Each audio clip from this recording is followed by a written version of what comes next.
Почитувани гледачи, добро утро. Утринска програма на Слободен печат. Денеска имаме една доста интересна тема која ја засега малтене цела популација која што работи во канцеларија. Постои ли седечка болест кој се е засегнат од неа? Каде се проблемите кои што се јавуваат во вратот, во половината или на некое друго место? Утрово наши ваш гостин, доктор Аница Хаджипетрушева Јанкиевиќ, физијатар, или доктор по физикална терапија од приватната болница Аџибадем Систина. Добро утро и добре ве најдов. Ви благодарам што ја прифативте поканата за Слободен печат. Значи, најавив дел од она за што ќе зборуваме. Ајде најпрво, дали постои седечка болест? Секако. Постои седечка болест, особено со моментот дека се повеќе сме врзани за компјутерите, дека техниката и технологијата не прави се повеќе статични, особено во последните години после пандемијата, седечката болест е многу по-застапена. Ако се сметало дека еден работник кој што е канцелариски работник, седи во континуитет 3 до 4 часа, околу 65% биле такви, од 2022 и 2023 година студиите покажуваат дека дури 86% од седентарните работници, односно од канцелариските работници, седат подолго од 4 часа континуирано. Така да тоа веќе многу ни кажува дека седечката позиција влие врз целиот телесен развој, односно врз дегенеративните промени.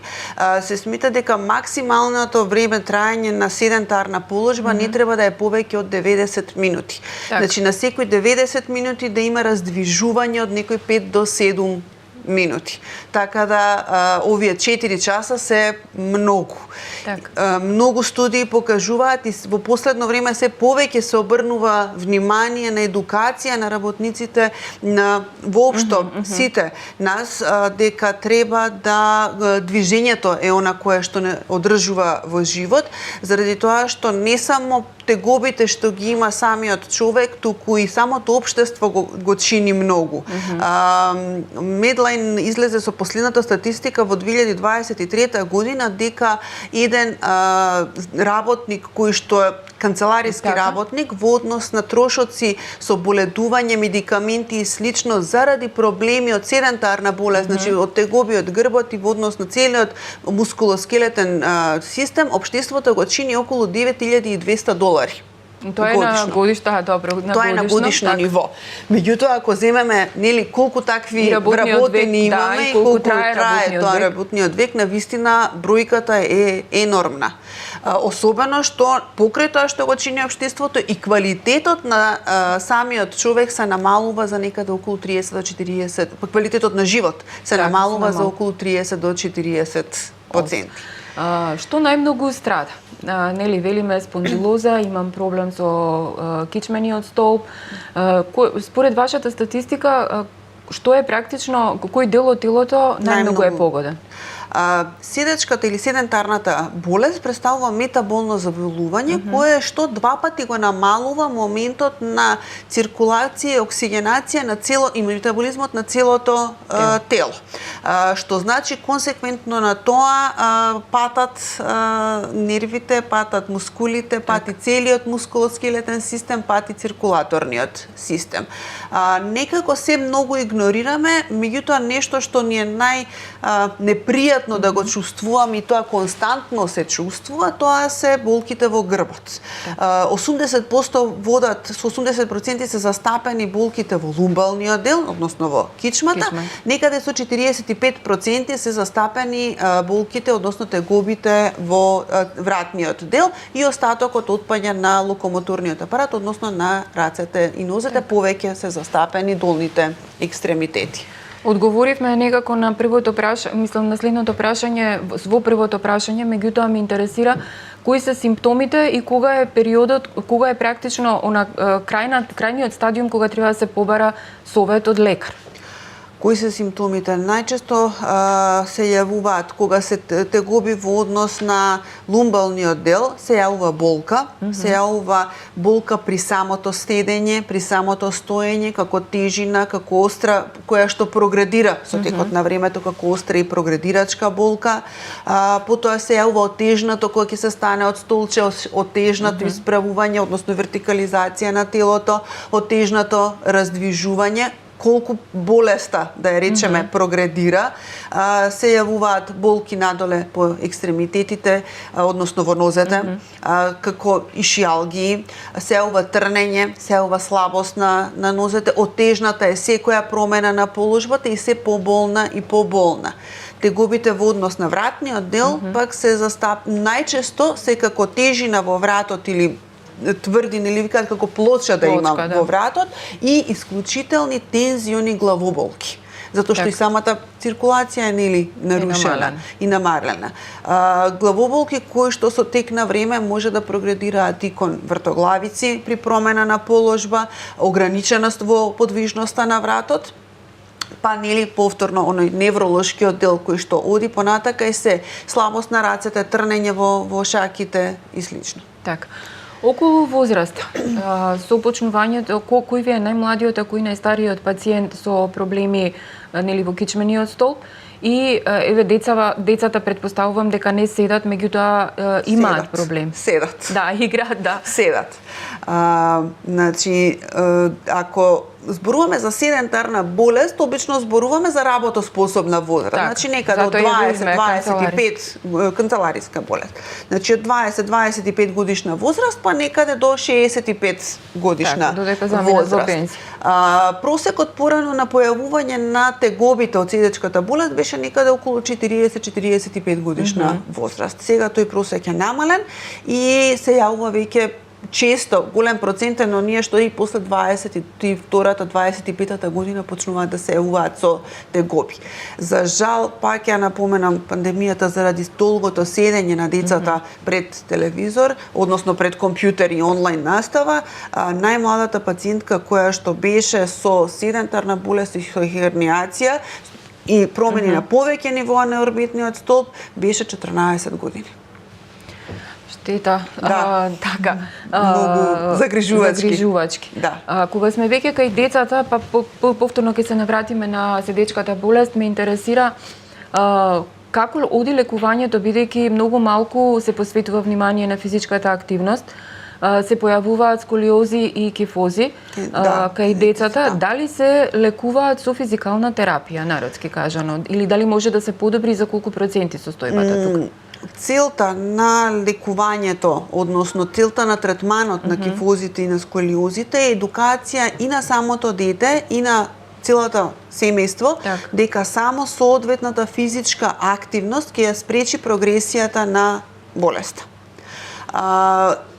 Дали зборуваме за деца или зборуваме за возрастни, значи ќе ги ставам сите во една група. Треба да научиме дека само одржувањето на тонусот, односно јачината на мускулатурата, само физичката активност, соодветното раздвижување и соодветното вежбање ќе ни го зачува мускулоскелетниот систем за да не служи во животот што подолго. Така.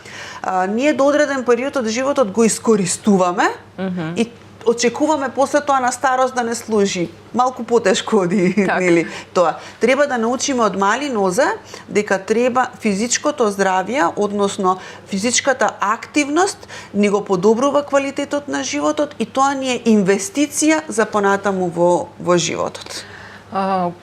Каде сме сега со советите, еве да им дадеме на сите канцелариски работници, меѓу кои што и новинарите кои што обично работат по портали?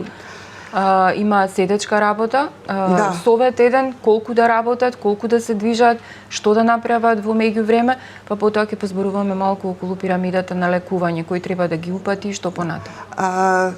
Значи, во однос на тоа, кои се, нели, ајде ергономски совети ги билиме. Прво е дека, кога ќе ми речат, ме боли и се што да правам.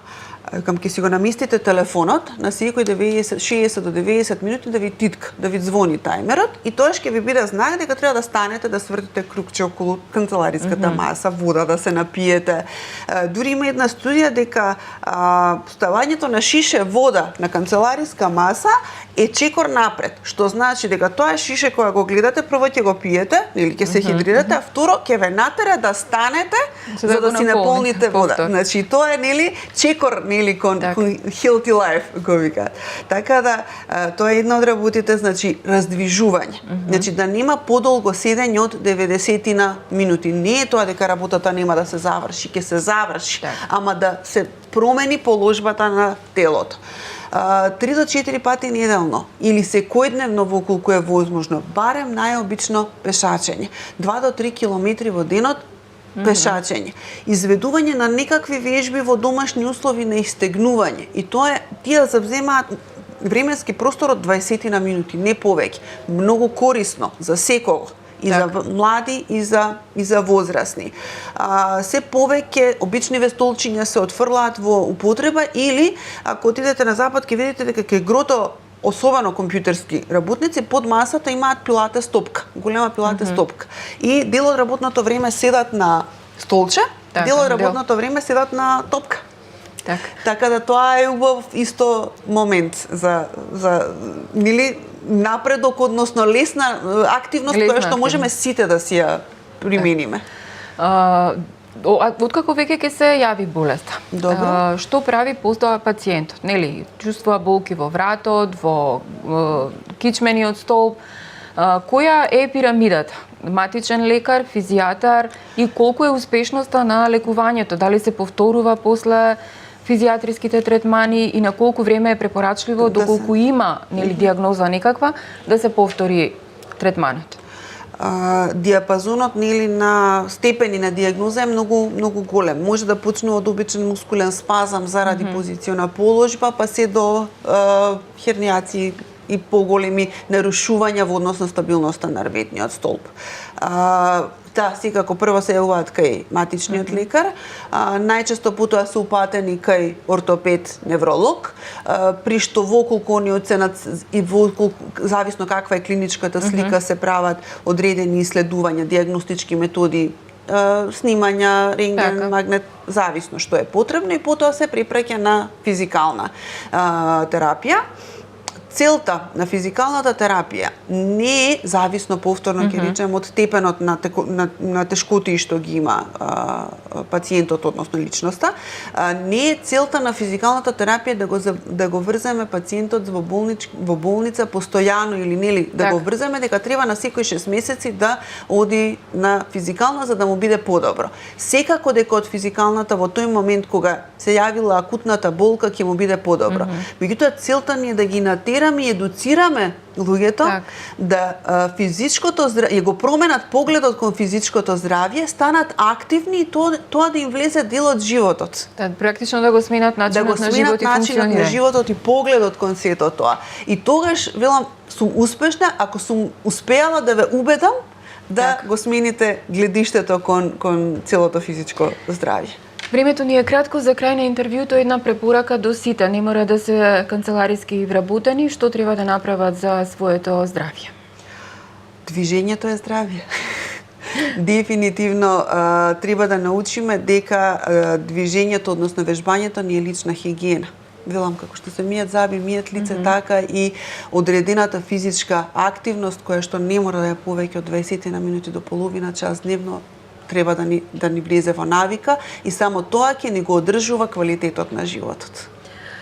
Докторка, ви благодарам за гостувањето. Ова беше доктораница Хаџипетрушева Јанкиевиќ, доктор по физикална медицина од приватната болница Аџибадем Систина. Вие, почитувани гледачи, останете со нашата програма. Ви благодарам за вниманието.